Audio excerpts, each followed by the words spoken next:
I am going to be making gingerbread from this awesome cookbook that looks really unassuming. This one has no pictures, but I'll tell you, don't judge a book by its no pictures because this thing is loaded with goodness. The recipe is called Going, Gone Gingerbread. This is a very beloved recipe, as you can see here. The book is called The 100 Best Vegan Baking Recipes. Normally, I don't really follow a recipe. This one, I follow pretty darn close because, when you are doing baking type stuff, you want to make sure that you're using the right baking soda, baking powder, because you want to make sure that it actually comes out right. If you put too much or too little in it, it's science. This time around, I did change it quite a bit in the way of the base, the flour. It calls for 2 cups of flour. Glutinous flour is what it's normally talking about. But you can get this other stuff if you are gluten-free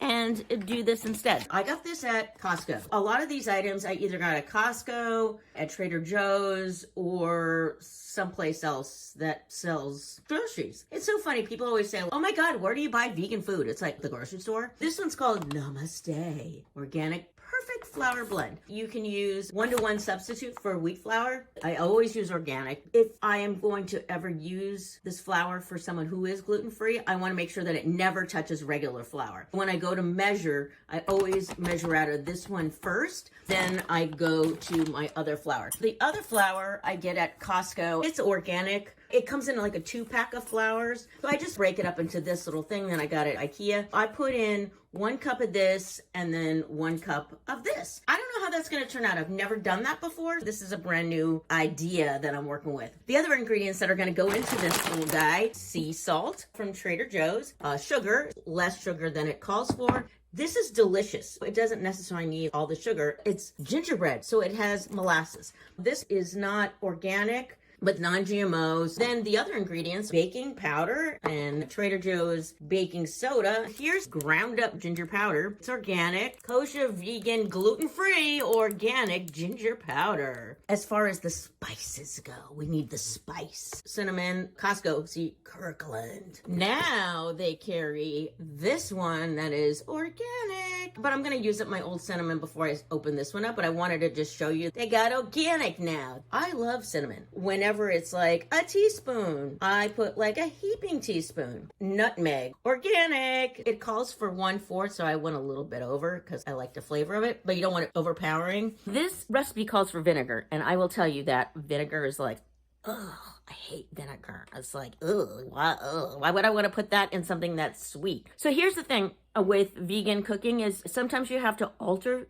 what you use to make things kind of work. There's no eggs. We don't use eggs. I don't even know if eggs goes in gingerbread. I have no idea. But vinegar will help things rise. So there's like a scientific kind of thing that happens between, I'm not sure if it's the baking powder or the baking soda or the combo of all of it, but it makes things really rise. If you are cooking vegan and you're finding like things aren't rising, put some vinegar in there. Most of the time that would be like white vinegar. I use apple cider vinegar, which a lot of people love to drink this stuff. That's not my bag, baby. I am not into vinegar.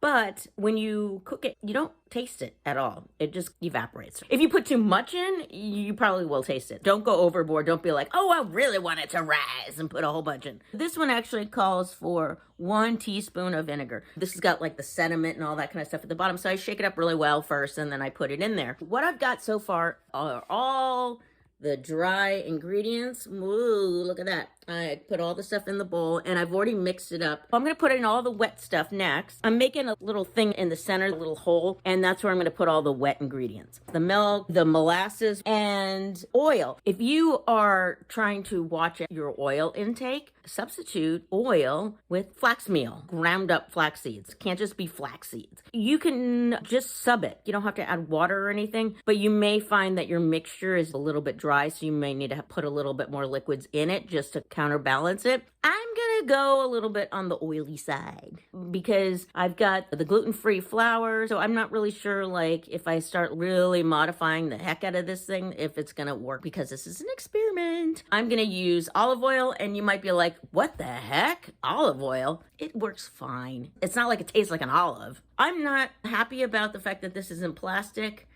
damn you, Costco. But this is how it came. But it is organic, but it's probably leaching all kinds of horrible things from the plastic container, and I apologize. It's me that's going to be eating it, not you, but this thing is going to be on the planet for a while, and I am sorry about that. What else am I going to put in this sucker? I could just have it just be gingerbread, right? Just tastes really good. This is a recipe that like I'll bring places and they'll be like, oh my God, can you make that the next time you come over? It's not like a Christmas thing. It's not, oh, I'm just gonna make this around Thanksgiving. No, you're gonna wanna make this all year. It smells good in the house. It's got all the spices, the spice. And it's a crowd pleaser. If you are trying to avoid fats, you could also try putting in a mushed banana, like a really ripe banana. You could mush it down. You can sub that for like an egg. If you're just new to the whole vegan thing, play around with that kind of stuff. If this is something you're gonna bring to a potluck, don't just start experimenting. I love cranberries, and I think that this cranberry and gingerbread, it's a good combo. I like that combo. If you're like more of a raisin person, you could put raisins in there. If you've got some candied ginger in the house, cut that up and put it in there. It's got little crystallized pieces of ginger in there and gives you some nice mouthfeel. I don't have crystallized ginger in the house. I'm using cranberries. Be sure that you buy organic cranberries, because cranberries are one of those things that if you don't buy organic, it's going to be just chock full of pesticides. You don't want pesticide gingerbread. Buy organic. It's just a little bit more. Costco does have a giant bag of cranberries. Craisins? Maybe they're called craisins. They're not organic. And you get a big giant bag of it. This is a big giant bag of pesticides. Trader Joe's, they have really good organic cranberries as well. And I think I have a bag. I always have extra stash of everything, but this is the one that's open. I got a bag of pecans that I'm going to use this came from Costco. I'm going to use this because I think pecans, or do you say pecans? Pecans, however you call it. I think that tastes really good. If you can't eat pecans or you hate pecans, you could put walnuts. They're high in omega-3 fatty acids, which is very good for you. Molasses has a tendency to stick into these measuring things. The trick is you put the oil in first. It calls for a half a cup of oil. This is a fourth guy. It calls for a fourth of a cup of molasses. There it is. I can still see it through my stain. I'm going to put in a fourth of a cup of oil first, dump it in there, and then I'm going to put my molasses in there so it slides on out. If you have cooked with molasses, you know how it loves to just stick onto things. So if you are using a measuring spoon, always measure your oil first, or if you're not using oil, use some spray oil in there, and this stuff will come right off. If it sticks a little bit, you can use a spatula. That way you don't lose all the goodness, because otherwise it just sticks to it, and then it's like, ah, man, I just missed all this molasses. I still need to put some more oil in, but now I put the molasses in there. Oh, look at that. It looks like up come a bubbling crude. Hills, it is. Okay, I obviously don't really remember what the lyrics are for Beverly Hillbillies. It's gonna pour on out. Woo! Wow! Whoa! It leaves a little bit behind, but I'll tell you, when I use that spatula, it's gonna clean it right out. I just started mixing this around.